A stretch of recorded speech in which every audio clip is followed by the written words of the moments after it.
Hi guys, this is Rolling Meeple. This is Panda Meeple.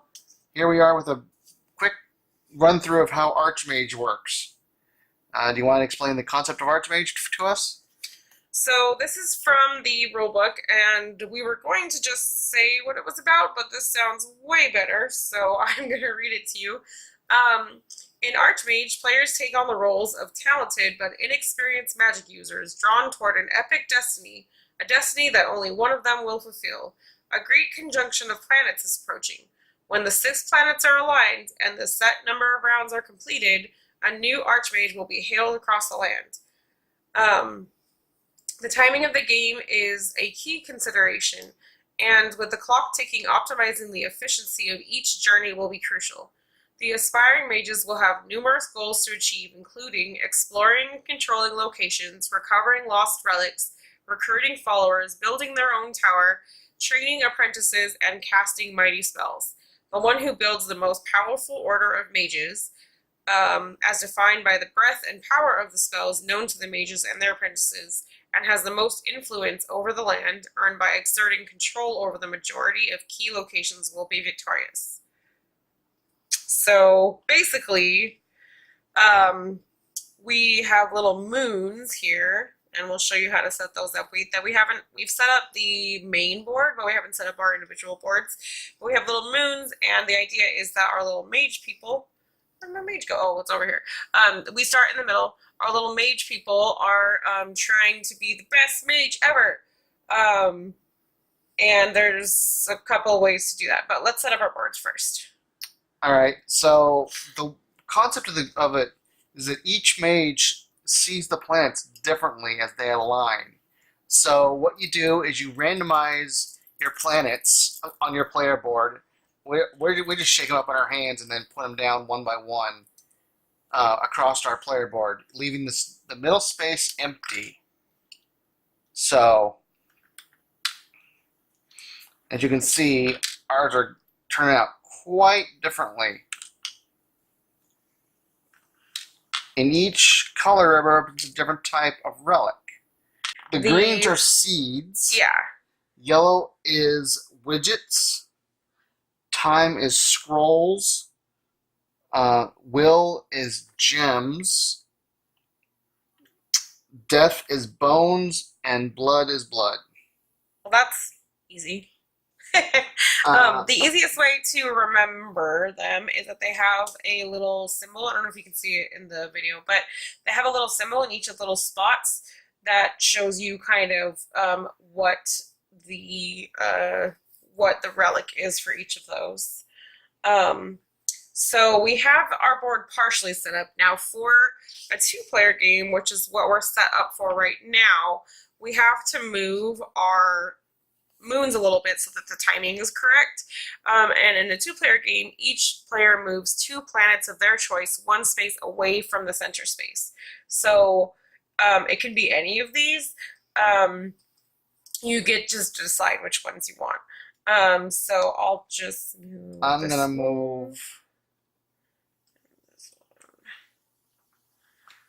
that one, and I'm gonna move that one. And then you count up underneath each of the spaces, and then you get that many relics to start out with. So in my case, I'm going to get 1 time relic, 1 bones. I'm going to get 3 seeds from nature. I'm going to get 2 gems from the will. I'm also going to get 2 blood and 1 widget. And then mine, the widget is on yellow, so I get 1. The bones is on 1. The will is the diamonds. The diamonds I get 3.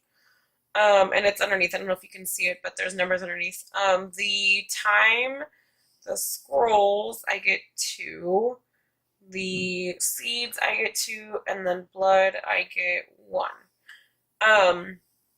So that's the very starting player setup boards that you do every time you play. It'll look a little bit different. Each race on the center here requires one of the six different colors of relics in order to train a mage or cast a spell of that color. And then there are also three hybrid races, yeah, that have 2 different colors, and we'll show you them as we get to them. But let's see. Let's show you guys a couple of the components. There's a couple of other components that are a little bit different. Each player has their own tower that matches their color, and it's pretty cool because all of the players and all of the towers look a little bit different, so it's pretty neat. And then we all have followers. You start out with 15, and then in your little bag, you put the rest of them. That's your supply. So when it says take it from the supply, it's from your own supply of people.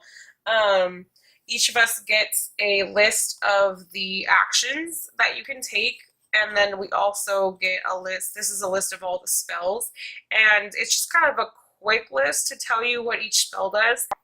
It shows you the different levels of spells. So there are spells that take 1 color, there are spells that take 2 colors, so this one would be green and yellow, and then there are spells that take 3 colors, so this one would be the purple, yellow, and green. And as you get more advanced, the spells do more powerful things, and so on here you can see the different levels and what they do.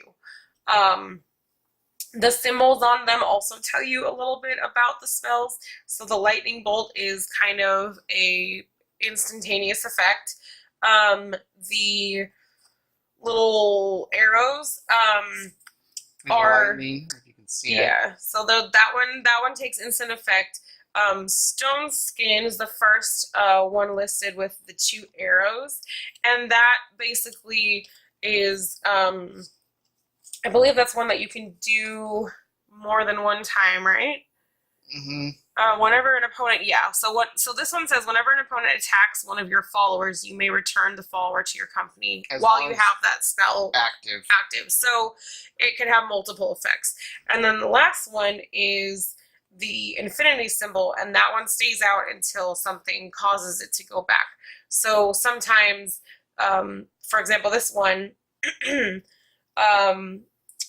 The Fortify one is the first one. In Fortify, you add 4 wards to any location that you can control. And those wards stay out there until someone takes them down. So that's what the Infinity one is for. These green ones in the middle are the ward tokens, and we'll show you when to place those as well. But those are kind of like protection for a controlled area that you have. So you may notice that there's a few cards up here off to the side. Yeah, mine are over here. There's 4 spells that are not, or however many spells not used. No, you're right. It's 4. I just forgot. I did both. In a multiplayer game, they're only used in the single player mode, which this game has, which I will maybe show you guys in a later video, a full playthrough of a single player.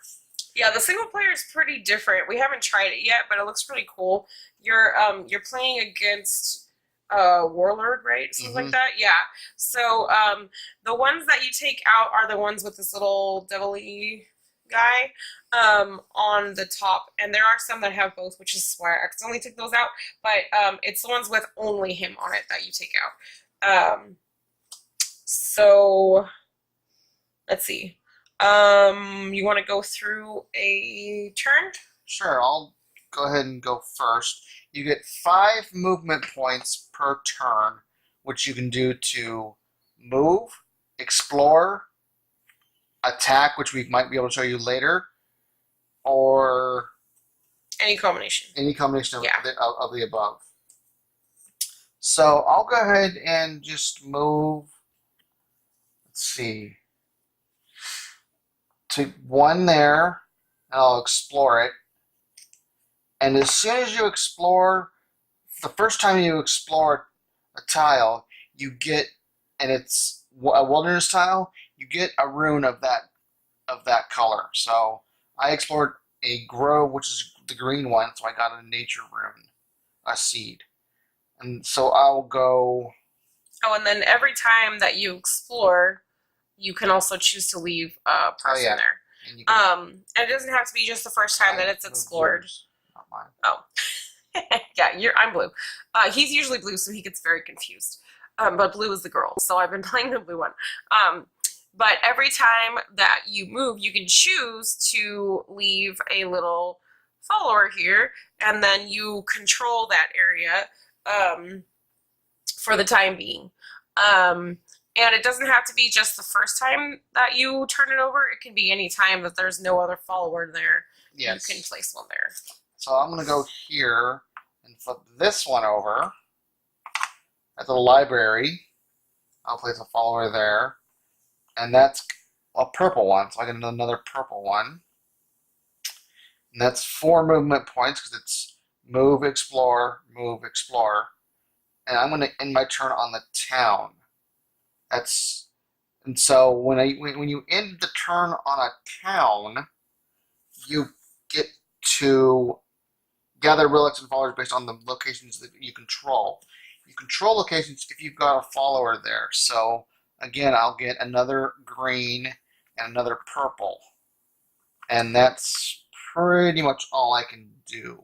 So later in the game, as you explore more things, we can show you this in a little bit too, but when you end on a town and you have other locations that you control, like a camp, or I believe you can leave them on towns as well, right? Or no, you can't? No. Oh, you get one for the town, though. Yeah. You forgot. Did you get an extra one for the town? Oh, yes. You get one of your choice. Yeah. So for the town. The symbol kind of helps to remind you when you end your turn here, you get to choose one relic of any type, and then you get one for each that you control. Or you get another follower from your supply, your company. Oh, that's right. Yeah, you can choose. You can choose. But I'm going to go ahead and choose a death relic. So if he were to control one of the camps, he would also get a follower from his supply if he controlled one of those as well when he ends his turn on a town.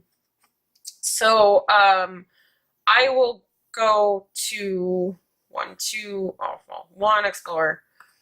I get a grove, so I get a seed, and then I'll go to this one so we can show you what this is. This is one of the hybrid races. So when you explore the trolls the first time, or any of the hybrid races, you get to do an immediate initiate of an apprentice if you have the colors that they need. So the first time you explore, he's orange or green. So I would take 2 of one color. Is that right? Yes. So I would take 2 of one color, so now I'm down to 1 for the gems, and I get to put 1 from my company into the orange spot, which means that I get to find the orange spell, which is Stone Skin, and I get to put it underneath Stone Skin. I'm going to use it right away. You get to use it this turn after you recruit it, if your person's still there. Now, one thing that we're doing for this, because we don't have a lot of room on our table, the rulebook says to move the spells from up and below your mantle piece here, but when you use them, but we're just gonna tap them when you use them, so that you guys can see. Which is universally just turning them sideways. And we'll do that during our playthroughs also. But you so this one's technically not in use. But it is available for the next turn. So on my next turn, it would be available to use. And then if you were playing based on the rulebooks, you would put it on top when you're using it. And then it would be underneath when you're not. But so right now it's not in use. Hold on. right now it's available, but it would be available my next turn. All right, so that's what you do when you first explore it. Now, if I decided to just end my turn here, which I'll do just to show you, then I get to do something different. So for the trolls, I can recruit one of each if I'd like to, which means I can do 1 orange and 1 green to recruit one of each. Is that correct? No. 2 orange and 2 green to recruit one of each. I don't have 2 orange, so I'll do 2 green, and I will put 1 in green. If I had 2 orange, I could get another 1 in orange, but I don't. So I will stop there. But you can also do a combination, I believe, of each. So if you wanted to get an orange and you had like 4 green, I think you can do it that way. We'll make sure that that's correct before we share this. But I believe you can do any combination, but it requires 4 total to recruit 2 of them, and that's only when you end your turn there. So that would be the end of that turn. And now, my turn is done. If she had casted any spells during her turn, she would now, at the top of her turn, oh, we forgot the most important thing. Oh, I know, we always forget this. Okay, we always forget this. Seriously, we need like a little buzzer. So every turn, at the beginning of your turn... Actually, no, this was their first turns. So now we do it. The first turn you don't do it? No. Oh, that's right, I forgot. So just kidding, we were right. So now we're starting our first turn. We both taken 1 turn. Now we're starting our first official moon turn. Yeah. So every turn that you take, you have to remember and like literally like put an alarm or something. Always forget. We end up being like, this is not right. And yeah, so we haven't gotten it right yet while playing. We always forget 1 turn. You take whatever moon you want and you put it you move it 1 space closer to the center. So I'm going to move my orange one. And this is the timer for the game. This is the timer. So once they're all in the center, then all the moons are aligned and you get to see who the Archmage is. So it's my turn now. I'm going to move it to the center, which means I get 1 orange. You get 1 for each color that you move every turn. So if I had moved green, I would get a green. If I had moved purple, I would get a purple. So I move orange. I'm going to just walk over to this other camp to hopefully it's a camp so I can show you what we do at camps. 1, 2, 3, 4, 5. Okay. So yes, it is a camp. So a camp area, the first time you explore it, you get to take 1 from the supply. Is that correct? Yes. All right. So you get to take 1 from your bag the first time you explore it. And you can leave people on your camp if you want to. So I'll just do that to show you. Oh, and I forgot that I could have left a follower there, so. Yeah, I could have left 1 of mine too.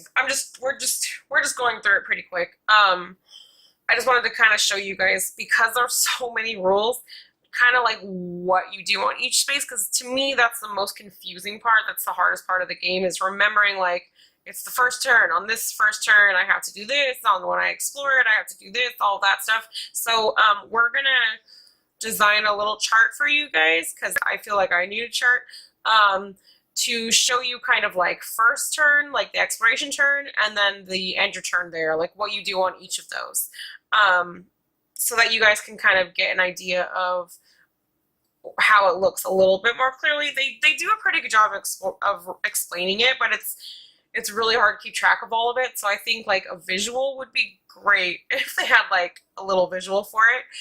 So I think we'll try and do that for you guys at the end. But the end of the turn at the camp, so I got my exploration 1. I already got out of the supply. If I end my turn here, I get to take 3. Is that right?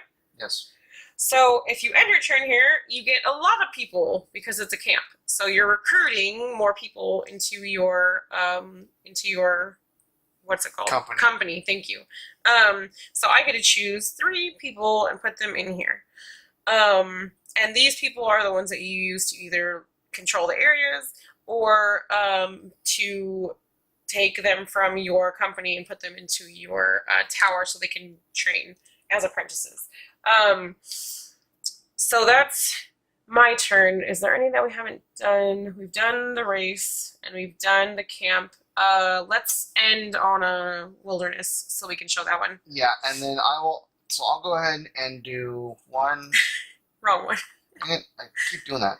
1, 2. I'll get that. 3, 4. Another time 1. And then just end there. I'll end on this one. Or no, that one. Okay. So when you end there, you can actually do a couple different things. I'm going to end there. I'm going to put my mage tower on that hex. And I actually left these behind. When you build your mage tower, you immediately get to do. You get a one-time construction bonus. May immediately gather 1 relic from the tower's location. So I get to immediately grab a green relic. Now that probably wasn't the best one to grab it from, since I'm full on green relics pretty much. But as well as 1 relic from each of the adjacent space that I control. So I get to, again. It's just an example. It's not the most strategic move. No. But we're just showing you. But then immediately I get to do the Mage Tower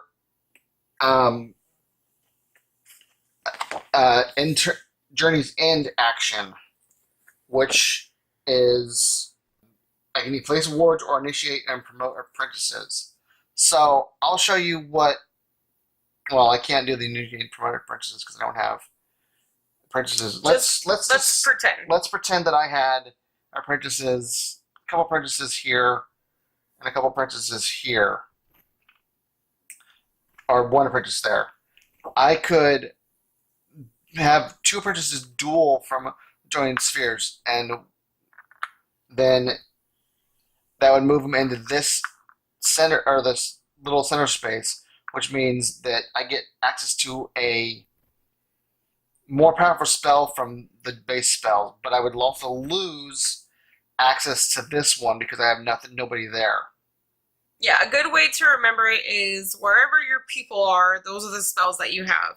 So whenever you promote a apprentice, you have to have 2 from adjacent spots. So he had 2 here.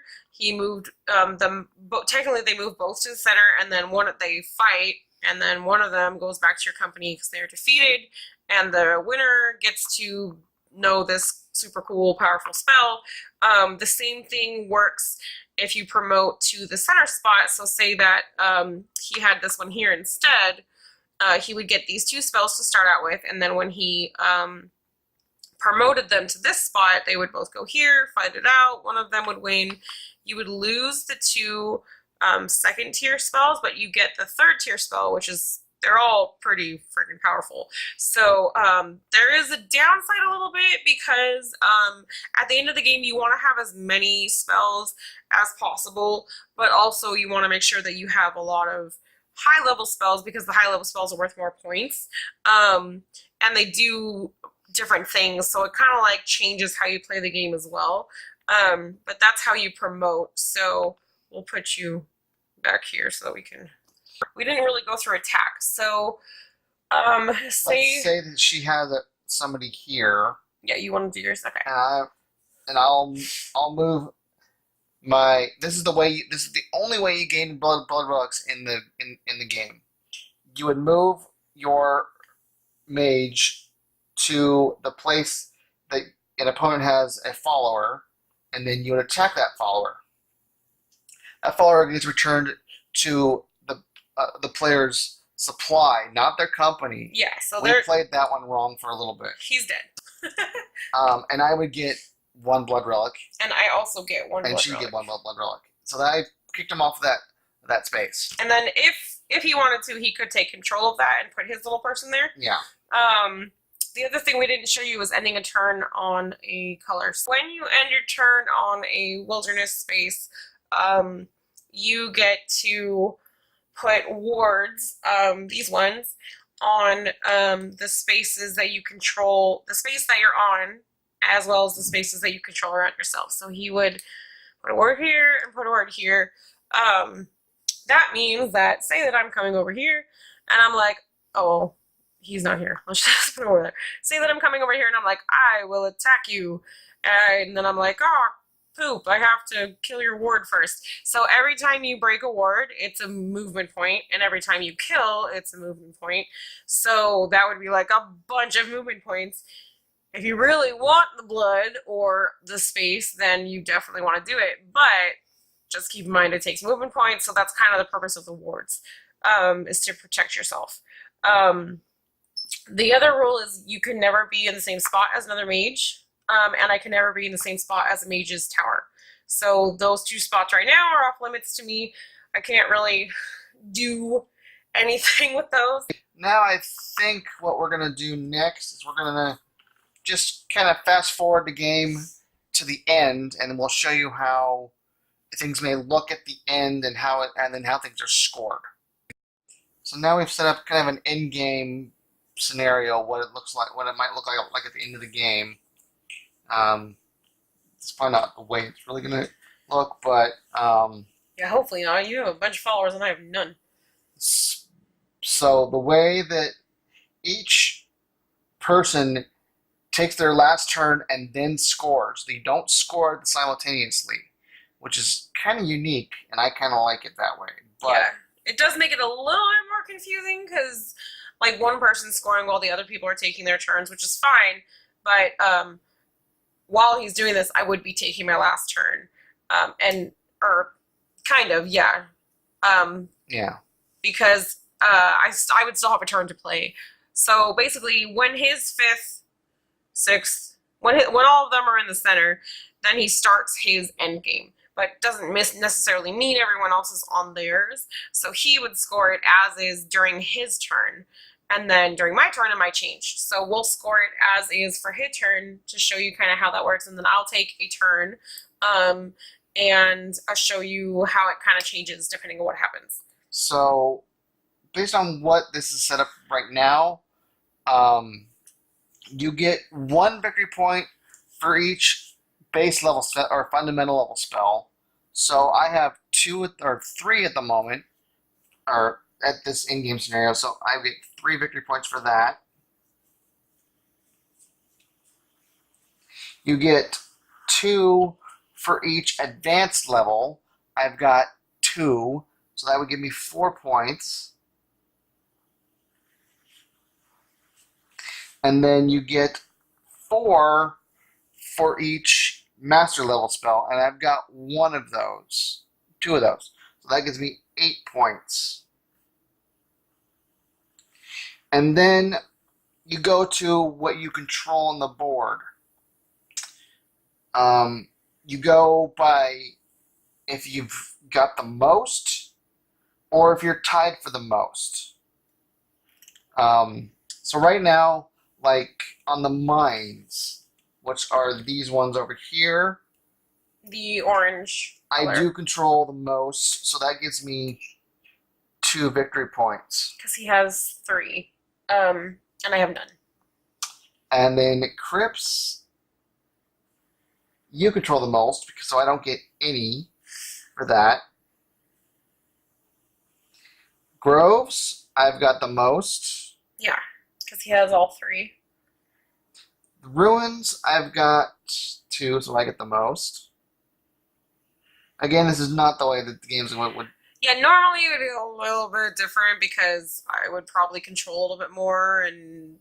And libraries, we are actually tied. We each have 1. So I don't get anything for that. So if my total victory points would be 12, 14, 16, 18, 21. Plus the spells? Yeah. Oh, yeah. 7, Okay. 15, 17, 19, 21. Okay. So, he's doing that, and I'm taking my turn. So on my turn, I decide I don't want him to control everything. So let's just say, because I think I do have that spell, let's just say I played purple and did Quicken, because I have that. Quicken means you get 2 extra movement points. So I have the purple one, I play Quicken, means I get to take one of these down. I have to move one to play it, and I get 2 extra points. So I now have 7 movement points. So I will do 1, 2, 3, 4. So he's gone off of that mine now. 5, 6, and then I'll end wherever, because it doesn't matter. So I killed 2 of his people. So I would get 2 blood, he would get 2 blood, although it doesn't matter at this point. And you'd want to put the follower down. Yeah, I would put followers down in the places that I killed him, so that I control them. This would go away because I killed him. Alright, so now I count up based on what mine looks like. So, you go through and I'll tell you how much I have.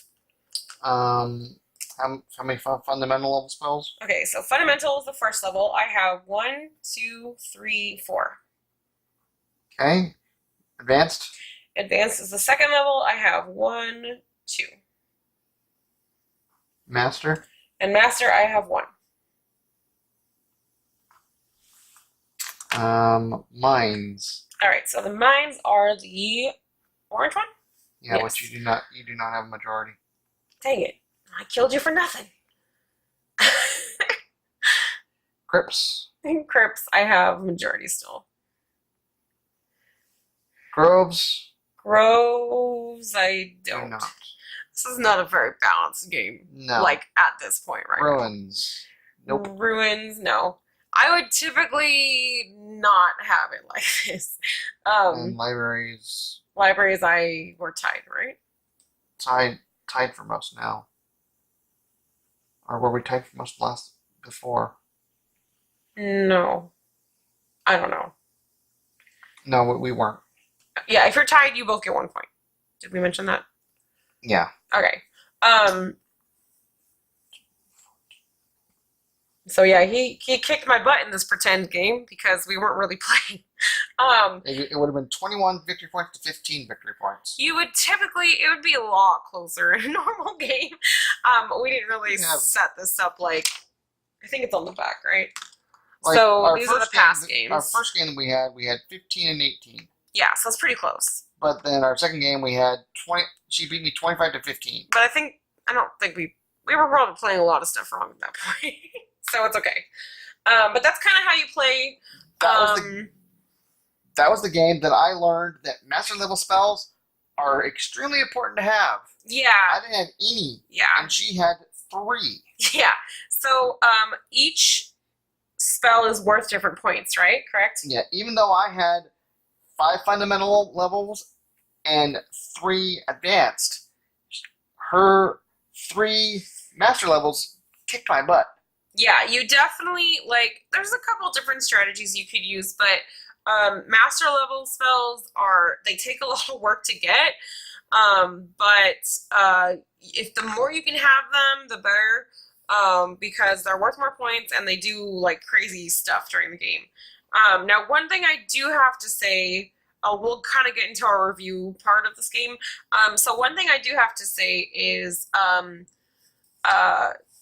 with a 2-player game, it's really easy to kind of like avoid each other, and like the spells don't necessarily do as much because say that I did Chasm and he's all the way over here, it's not gonna make a big difference really. It's either that or we're just wusses. Well, yeah. And not getting into conflicts. Yeah, I mean, you could purposefully create more conflicts, but if you don't want to and you just kind of want to do your own thing, it's really easy to avoid each other on the board. With 2 players, you don't like, and because it's only until your next turn, it's only 1 turn that your stuff stays out, so like the Chasm kind of doesn't do as much. The entangling vines kind of disappear really quickly. So with 2 players, it's a little bit. It's definitely more of individual strategies at that point. There's not as much take that. I think we haven't played with more than 2 players yet, but I think if you played with 3 and 4, that would be like the sweet spot for this game, because it wouldn't be much more complicated.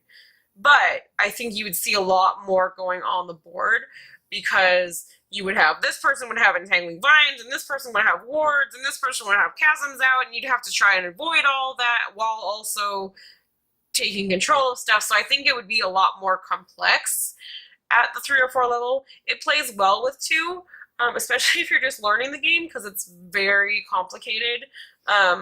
Yeah, this is by far the most complex game that we own. Yeah, but it's still super fun. It is really fun. As far as the game right now, it still plays really well with 2 players. But if you can play with 4, I would recommend that, just because once you get the game down, it'll make it a lot more complex, and like the strategies will change a whole lot when you do that. Because one thing with the player count, as you can see, there's more hexes on this board. We don't have all of the tiles that come with the game out. This is the setup for a 2-player game. The board will look completely different and go out to the edges if you have a 4-player game. Yeah, and it would take a lot longer to explore. I feel like the exploration phase for a 2-player game doesn't last very long, because you're exploring as you go. So within 3 or 4 turns, the whole board's explored, and then you're kind of just spending the rest of the game doing different things. So if you had more people, more spots, you might take a little bit longer doing the exploration. So there's that as well. But for the game that we've played, I mean, it's pretty good. Just keep in mind, like I said, it's a strong learning curve. So I wouldn't recommend it. Honestly, I wouldn't recommend it for beginning players, just because it's a lot. It's a lot to keep track of while you're playing. Yeah, I actually didn't really know it was this complex when we first backed this on Kickstarter. What really got us was the art. Yeah. As I've said in our preview, the art is absolutely gorgeous in this game. It's probably as of right now, the most gorgeous game that we own. And they definitely have a lot of attention to detail, which is great. I love that the little meeples and stuff are all different, and like the tower is pretty cool. Usually, like, it's just that in the center, but we have our little wooden tower. So there's some really awesome aspects of it, and I'm definitely not knocking it at all. But I do think for players that are looking for a little bit lighter of a game, you probably aren't going to enjoy this. It is a little bit of area control, a little bit of more take that when you have more players, but and all these wooden pieces, these are all from the deluxe version. So if you guys decide to go out and get this from Starling's website, which I believe it's available now, highly recommend the deluxe version if you can afford it. It is just absolutely... It's worth it. Worth it, yeah. It's the quality is just phenomenal. Yeah, the pieces are pretty cool. Like these ones, for example, have a little paper, or not paper, but cardboard ones that go to the base game. And then there's no little fanciness tower. It's just printed on the board. So I mean, I would recommend definitely getting the deluxe one, just because the pieces are pretty cool. So yeah. So that is Archmage. It's put out by Starling Games, designed by Tim Heerema. Again, highly recommend this. Go to their website. We'll link it in the description down below. Go buy this game. It is just absolutely phenomenal. For now, this is Rolling Meeple. This is Panda Meeple. Bye. Bye.